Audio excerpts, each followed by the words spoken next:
Earth 2 has a new mayor. House Republicans have finally elected a speaker. All it took was 4 votes on the floor of the House, 4 Republican nominees for speaker, 3 weeks of total paralysis in Congress, and an international disgrace for America. The man now in charge of steering Congress through global crises and a looming deadline to fund the government, Louisiana Republican Mike Johnson. And you might be wondering, just as we did, who is that? Well, here was his first big moment before the cameras last night after being nominated for the speakership. Mr. Johnson, you helped lead the efforts to overturn the 2020 election results. Oh, God. Shut up. Just like we teach our kids, right? As much as House Republicans would love to stop talking about that, not because it's wrong, but because it's unpopular, those full efforts to overturn American democracy, the man they picked to be their leader was a critical architect of the legal and policy pieces that made up the coup plot. Johnson was the leader of the brief filed in support of a December 2020 lawsuit by Texas that sought to throw out the election results in 4 key swing states, other states. The New York Times once called him, quote, the most important architect of the Electoral College objections that were raised even after the deadly violence of January 6 imperiled their own lives. His record led the Bulwark today to say he has a, quote, coup on his resume. It should be no surprise then that going into today's vote, Johnson appeared to have the blessing of Donald Trump. Why not? Who last night said on his site, Truth Social, that he wasn't endorsing a candidate per se, but suggested that Republicans should go with Mike Johnson. Joining our conversation, NBC News correspondent Ali Vitale is back on Capitol Hill for us, plus the editor-at-large for The Bulwark, Charlie Sykes, is here. And here at the table with me, my old friend, former chief Republican strategist, author of the new book, The Conspiracy to End America, 5 Ways My Old Party is Driving Our Democracy to Autocracy. Stuart Stevens is here with us. It's such a good book, and it's so important. And this is an act, right? If the Republican drive to end democracy is a play in 4 acts, this has to be one of them. Yeah, absolutely. I mean, so they elected Jim Jordan, who wears a jacket. It's the same thing. Right. There's just nothing here that is about governing. There's not any sense that could unify these people. I mean, back when we worked for the party, I think you could say that it was somebody could stand up there and say, look, you may not like me, you may not agree with me, but we have important stuff to do. So what is their important stuff to do? Investigate Hunter Biden's laptop. I mean, when you think about it, the person who's third in line to the presidency doesn't believe the current president is legally elected, so doesn't believe we live in a democracy and believes that we live in an occupied country. That's kind of difficult to wrap your mind around. Yeah, and I mean, Ali Vitale, he's a skeptic of funding for our ally, Ukraine, in their hot war against Russia. He has views way outside. I mean, I hope they send him out of the campaign trail because his views on abortion are way outside the mainstream of Republican political thought on the other side of voters in Kansas and Ohio and other very, very red parts of the country. His views on democracy, again, to the right of Republican voters. His views on foreign policy to the right of the Republican voter. What were they thinking?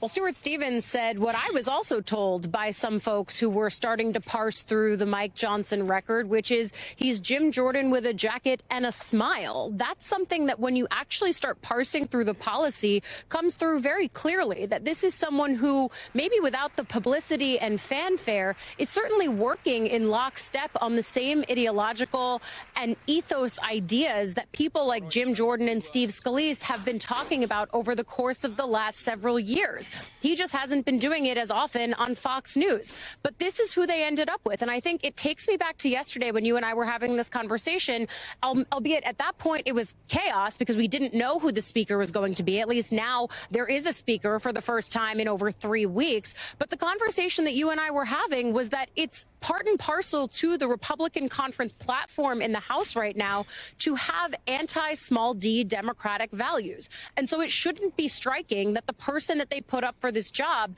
maybe wasn't cited all over the January 6th report, though there is at least one mention of him in there. But instead, he's someone who simply provided some of the attempted rationale for how to overturn an election.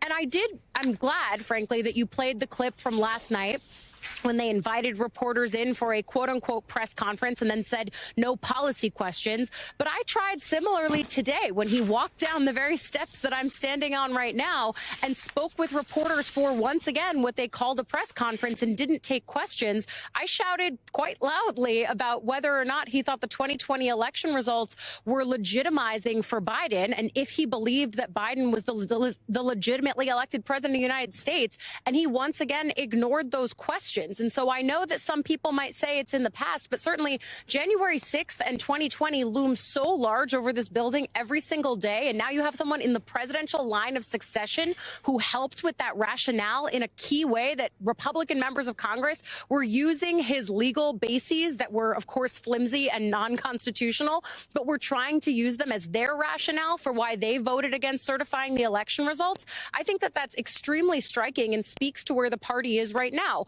The other thing I would add, too, is President Biden was asked about this today, and he said no, he wasn't concerned about having someone like Speaker Johnson with the background he's had in the presidential line of succession. But candidly, Democrats around here don't share the president's view as far as I've heard it.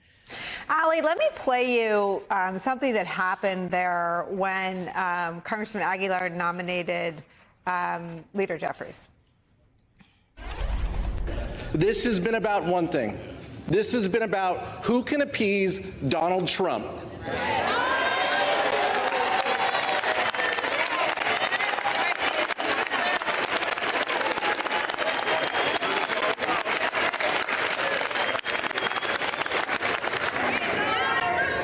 House Republicans have put their names behind someone who has been called the most important architect of the Electoral College objections.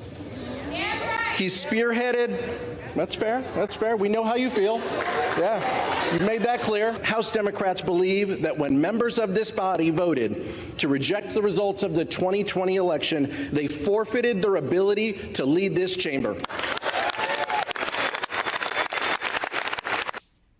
We're back to the structural issues. Why are they jeering at him when the only sort of identifiable predicate for becoming speaker was to be an election denier, right? You couldn't give the job to the guy that had voted to certify. That made him a squish in 2023 terms.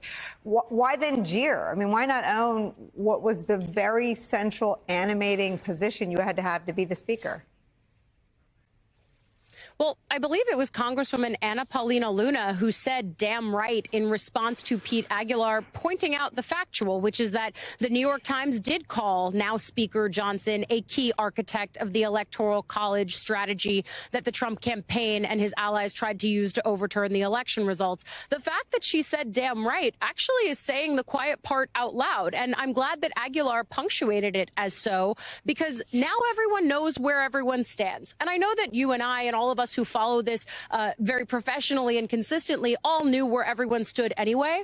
But this is going to be one of the key points that Democrats continue to make on the campaign trail. And as much as 2022 was about a referendum on the post-Roe reality and abortion access at the ballot box, certainly you know that I think that that was a key motivator. It was also a real test of election denialism on the ballot. And we saw that in many cases, in competitive races at least, election denialists fell short of winning in key races. I'm thinking of places like the Michigan governor's race, Arizona Senate race. That being said, election denialists were still sent back to Congress, specifically the House. And so Johnson is in very good company among his colleagues there. I think the other thing that I noticed, too, if we're thinking about House floor dynamics during this very lengthy process, today, when each of the New York Republicans voted, and they are in some ways the majority makers of this Republican conference, when people like Mike Lawler and Nick LaLota all voted to back Johnson, you heard some Democrats on the floor say bye, bye, bye. And I don't know if they were quoting in sync or if they were just speaking to the electoral realities, because they think that this is going to help them come next November when they have to take this to the ballot box. Already already some of these New York Republicans like Mark Molinaro, who's just above the Hudson Valley district where I grew up, he's already going to have to go home and defend a vote for Jim Jordan twice and now for Mike Johnson. But with the positions that Johnson has on issues like abortion, like same-sex marriage, the work that he did as a lawyer for religious liberties groups, all of that is going to come to the fore. It already has been, but certainly it's something that you can expect to see in a lot of campaign ads going forward from Democrats.